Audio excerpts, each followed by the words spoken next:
Hello 7th class students. Here is your final assignment of second exams NCERT Science of class 7th. Now we covered here chapter 10 to 18, almost the syllabus of second term exam. For the sake of your preparation of second term exam, I have made this video. All the questions, they are very important and you have to do them. Okay, so write down in your notebooks. Start your assignment from here. Question number 1, name two decomposers. Here you have to name two decomposers. One is bacteria, which comes under microbes, and other is vulture, which eats dead flesh eating. They act as decomposers, and decomposes the dead remains of plants and animals. In this way they can make our environment clean. Okay, they convert this living dead waste into fertile manure, which is rich in nutrients and we can use in our agriculture also. Now in question number 2, write tree which can absorb all surplus wastewater. Surplus means extra wastewater and release pure water vapor into the atmosphere. Now see here, you have to name that tree which helps to keep our environment clean. Okay, so answer is eucalyptus tree. Again, very important extra questions are there. I have already mentioned this question in my assignment also. Eucalyptus tree. So what is the feature of eucalyptus tree? It helps you to absorb all surplus wastewater and convert this wastewater into pure water vapor. Okay, you are getting now pure water vapor, which is directly released into the atmosphere. So this is the best way to convert the wastewater into pure water vapor, and in the form of rain we are again getting this water in pure form. Next question, question number 3, give two examples of budding. Now in this question, very simple answer, yeast and hydra. Now budding is a asexual process of reproduction in which the parent body give rise to a bud, and when this bud matures, it detaches itself from the parent body and mixes into the soil and comes or rises in a full-fledged new individual. Okay, so what are the two examples of budding? Yeast and hydra. Learn this. Next, question number 4, define odometer. Now as you know, what is odometer? Odometer is a machine which records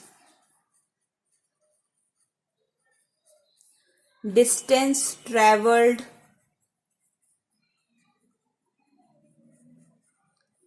by a vehicle. For example, you have vehicles at your home, cars, scooters. So the machine which record the distance traveled by your vehicle, total distance, that machine is known as odometer. Okay. Next is question number 5. Name two unisexual flowers. There are so many unisexual flowers. Flowers of papaya, watermelon, maize, cucumber. Okay. But here you have to write down only two unisexual flowers. Unisexual means they have only one reproductive organs in their flowers, either stamen or pistil. Okay, only one reproductive part is present in these flowers. So what's the answer? Answer is papaya, and watermelon. Okay, these are two unisexual flowers. You can give example of maize also, cucumber also. Next is question number 6. Write down the percentage of oxygen and carbon dioxide in inhaled air. What do you mean by inhaled air? The air we breathe in. Okay. So what is the percentage of oxygen in inhaled air? Oxygen is present as 16.4% and CO2 is present in 4.4%. Okay, this percentage of oxygen and carbon dioxide is present in your inhaled air which you are taking inside your body. Next is question number 7. Name 2 chemicals used to disinfect water. So what are these 2 chemicals? You can observe this chemical in your water, fresh water at your home. Chlorine, the white color substance you see on the surface of water when you fill the tumbler, and other one is also just like chlorine, it is chloramine. It is not mentioned in your NCERT textbook. This is extra knowledge for you. So write down the 2 chemicals used to disinfect water, that is chlorine and chloramine. Now next question is write down 2 differences between a convex and a concave lens. So what are the 2 differences? Here I am writing convex lens and here I am writing concave lens. Now look at the difference. Convex lens is thicker in the middle part of the, this is E, MIDDLE.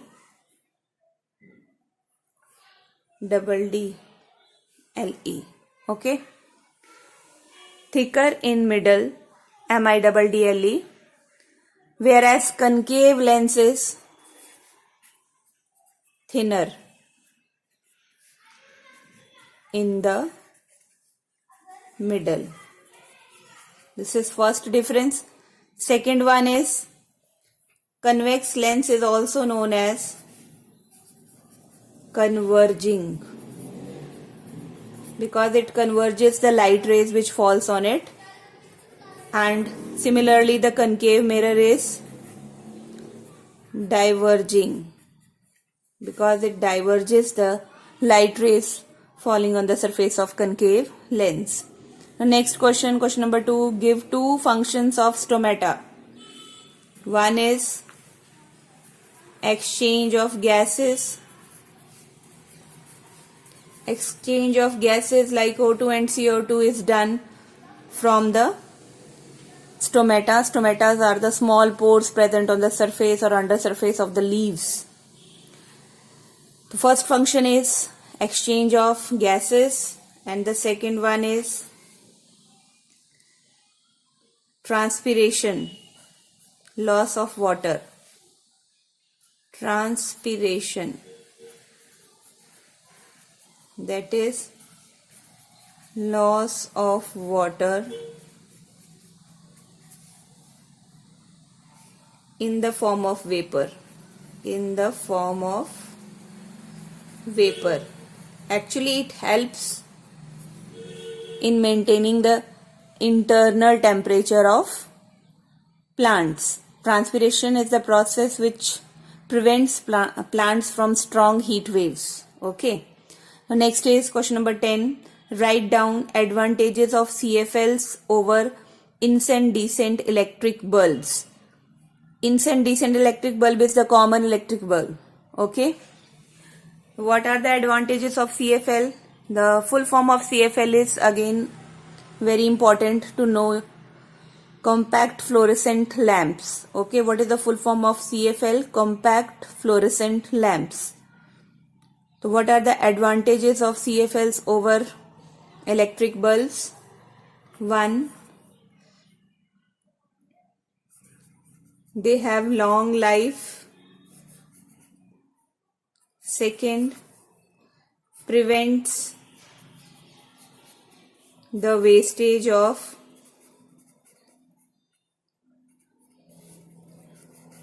electricity. These are the two advantages of CFLs. Okay. Now next, what is LED? LED is the light emitting diode. Okay. LEDs are better than the CFLs because they use minimum electricity. What is the full form of LED? Light emitting diode. Okay, learn this. Next is question number 11. Name 3 forest products and their uses in human life. Now, what are the 3 forest products? Number 1, we are getting very herbs like tulsi, neem. What are their uses in human life? For making medicines. Okay. Number 2, we are getting rubber from rubber tree. Okay. Various things we can obtain from this rubber. Third one is wood. We are getting from the forest, which is used for making furniture, for getting paper, and so many things. Next is question number 12. What is drip irrigation? Now, irrigation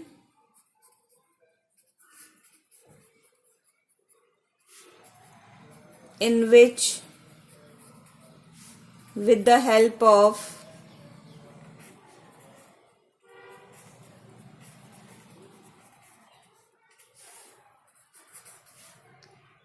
narrow tubings, water is given at the roots of the plants. This method is known as drip irrigation. What is its advantage? It avoids water wastage and helps in water conservation. Water conservation में it helps a lot. Next is question number 13. What would happen if forest disappear? What would happen? Number 1. Imbalance of O2 and CO2. Number 2. Wildlife and plants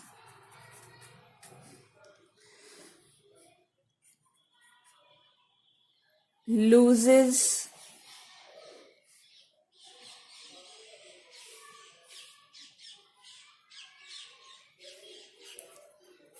life. Third, global warming takes place. Heating of Earth's surface. Number 4,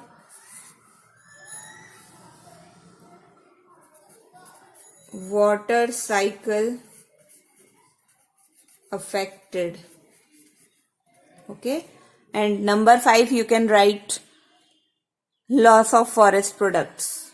Next one, question number 14. Draw human excretory system, human heart, respiratory system. Now listen carefully. All these 3 diagrams I have mentioned in my earlier videos. Proper diagram is there with well labeled explanation. Okay. Next is question number 15. Last question. Explain difference between self and cross pollination. Now in self-pollination,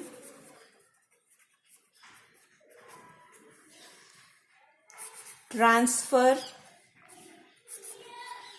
of pollens from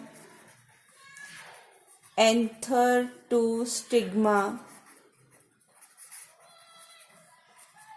in same plant. From in same flower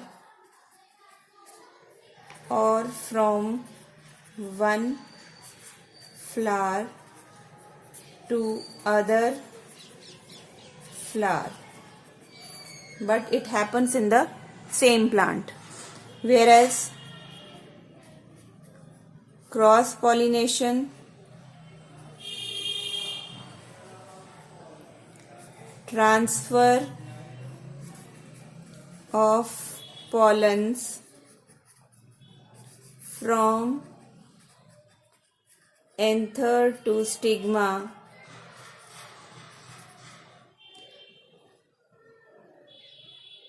between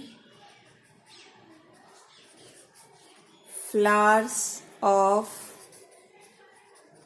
two different plants of same kind. Okay. Now listen carefully. Self-pollination happens in one plant only. Two flowers of same plant participate in this process. There is transfer of pollen grains from anther to stigma. Whereas in cross-pollination, two plants of same kind, they are involved. In self-pollination, we are discussing about only one plant, but in cross-pollination, we need two different plants of same kind. For example, two rose plants, two jasmine plants, two dahlia plants. There the transfer of pollens from anther to stigma between flowers of two different plants of same kind takes place. This is the main difference between self-pollination and cross-pollination. You can give examples also in this question. So this is your final term assignment. I hope you all enjoyed a lot. All the best for your final examinations. So at least try these 15 questions so that you can get good marks in your exams. Thank you.